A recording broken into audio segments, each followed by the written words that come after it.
আমাৰ লোৱাৰ পাৰ্ট তো লোৱাৰ পাৰ্টত আমি কি কৰিম ইয়াতে এটা বক্স বনাই ল'ম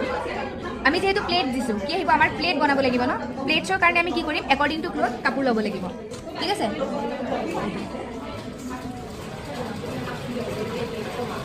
কৰিবা এতিয়া আমাৰ লোৱাৰ পাৰ্টত ফুল লেংথৰ পৰা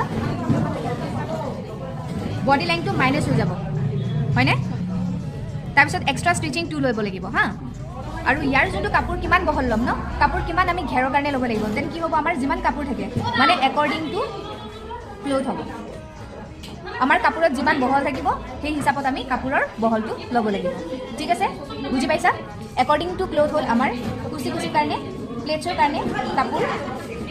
আৰু লেংথ কিমান লাগিব ফুল লেংথ চাবা আমাৰ ফুল লেংথ আছিলে 24 মাইনাছ 9.5 হ'ব হয়নে আকৌ প্লাছ 2 কৰিব লাগিব এতিয়া আমি 24ৰ পৰা 9.5 মাইনাছ কৰি পিনে যোনটো সংখ্যা পাম ইয়াতে বহাম তাৰপিছত আকৌ প্লাছ 2 কৰি যিটো সংখ্যা পাম ইয়াতে দিব লাগিব ঠিক আছে